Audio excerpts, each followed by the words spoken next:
Here's something that happened, man. When Biggie started coming up, Craig Mack started going down. And if you notice with these Diddy artists, all of them either passed away or something drastic happened to make them find religion in a big way. And that's just how it is. Or they're suing him because they were victims. But even back then in those days, you got to remember, Diddy had the transgender people in the video. Biggie, now we find out from Biggie, was the most popular bisexual rapper in his time, because he was with that, and so is his son. But see, back in those days, man, Craig Mack he was trying to put Craig Mack on the shelf, and Craig Mack was trying to get out of his contract with Bad Boy because Diddy wouldn't drop no more albums for him due to Biggie. And so what did they do? Man, it wasn't called a Diddy party back then. It was groupie parties. And see, Diddy set him up, guys, let's already face it, man. They don't use any prophylactics when they dealing with these groupies. So Diddy gave him a hot one, as they call him. He set him up with the groupie that gave him HIV that turned into full-blown AIDS. Now, guys, it gets a little deeper here because, see, I didn't know Craig Mack was as old as he was when he passed away. I mean, Craig Mack went to school with Eric Sermon and Biz Markie. He just blew up much later in life. But see, here's the thing. When Craig Mack discovered that he was HIV positive, what Craig Mack did, and I'll show you in the video, and you see it for yourself, what Craig Mack did was, Craig Mack moved his family, him and his entire family, to South Carolina, of all places. And you ask me, man, Coach Stack, why they moved to South Carolina? Because they moved and they joined. This stuff hit him so bad that he joined a cult, y'all. He joined a cult led by this old white man. You could find a video for yourself online. He joined this cult down there. And in this cult, cults have rules. And one of the rules of that cult was you could not leave to get any health care from that location. If you left that location, you were kicked out of the cult. Craig Mack even had made videos, and if you look at him, you could tell that he's obviously sick. See, first they try to lead everybody to believe that he died from congestive heart failure. But Rolling Stone, not Coach Stack, Rolling Stone magazine, not Coach Stack, was the one that put it out there, and they did violate some HIPAA laws when they did this, that Craig Mack not only passed away, but he passed away from full-blown AIDS. And that is not allegedly. Those are facts. You can see it for yourself. But it seems that everybody that's dealing with Diddy either catching some type of STD, cancer, or they just depleted. You guys tell me one Bad Boy artist or group that is currently thriving at, today. But I'm going to just show y'all a little video and show y'all what happened to Craig Mack and how he caught what he caught. Let's go. Craig Mack was a name that echoed through the 90s hip-hop scene. Known for his gritty voice and unforgettable hit, Flavor in Your Ear, Mack was one of the original artists signed to Bad Boy Records, helping to define an era. But like many stories in the music industry, Mack's life took a turn that left his fans and family with more questions than answers. Mack's story is one of triumph, struggles, and a mysterious journey toward his final days.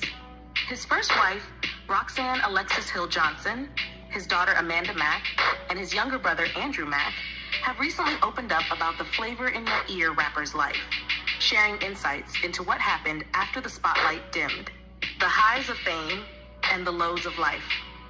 When Craig Mack hit the scene with his debut album Project Funk the World in 1994, it was clear he had something special.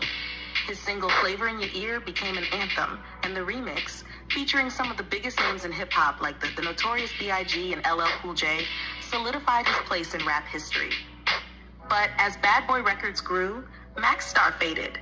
By the time the label was riding high with Biggie and others, Mack was struggling to keep his momentum. A new path, from rap to religion. Around 2007, Mack made a drastic move.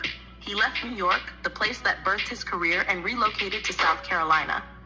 There, he joined a controversial religious group called the Overcomer Ministry. Led by Pastor Ralph Gordon Stair, the ministry had a reputation for its strict beliefs and isolated lifestyle. This move surprised many, as it seemed to contrast sharply with the life Mack had led in the music industry. Despite the concerns of his family and friends, Mack found solace in his new faith. But the cost was high. By 2014, it was clear that Mack's health was deteriorating. He lost a significant amount of weight, and those close to him noticed he was often sick. Mack confided in some that he had congestive heart failure and had been hospitalized, but he refused further medical treatment. The final days. By 2018, Craig Mack was a shadow of his former self. He needed a cane to walk, and eventually he couldn't walk at all. His family, worried and heartbroken, drove from Vermont to South Carolina to be by his side in his final hours. Andrew Mack, his younger brother, described seeing him in a state that was hard to comprehend. "I've truly, honestly never seen a human being in that condition before," Andrew said, recalling how Craig seemed almost catatonic. "I believe he was very much in denial, but that's him living his truth to the end."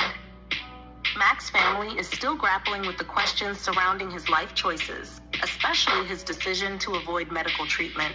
His widow, Roxanne, is now working on a documentary with Alvin Toney, who recorded Mack's last interview before his death. The aim is to shed light on the rapper's life, from his days at Bad Boy Records to his time with the Overcomer Ministry and the health struggles that led to his passing. A legacy remembered. Craig Mack's story is a reminder of how complex life can be, even for those who once seemed to have it all. He was a man who reached incredible heights in the music world, but later chose a path that few understood. As his family continues to search for answers, his fans remember the man who brought a unique flavor to the rap game, leaving behind a legacy that still resonates today.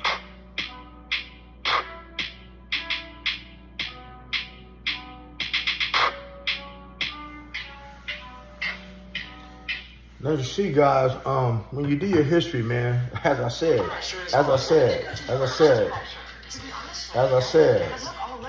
the man passed away from full-blown AIDS. Go do your research. You know, Craig Mack was often telling people that he had congestive heart failure. And it's like, it just seemed like it's an epidemic with this rap world. And it ain't just started with Diddy. It seemed like this has been going on for quite some time. Even if you read LL Cool J's first book, which came out when I was a kid, he even hints at sometimes you get so much sex. You get so much of one thing that you want something different and freaky. And that was the case with Craig Mack. But, you know, that was Diddy's setup. You know, Diddy has been known for doing things to his artists when they're getting ready to get out of their contract so he can get their royalties, as you already know.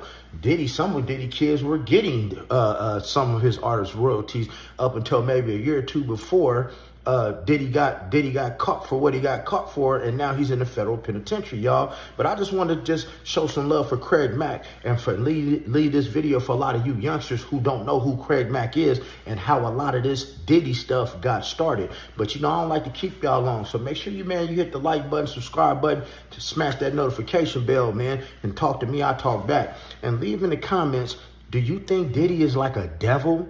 Because everything he touches turns to dust and not the platinum that's around his neck.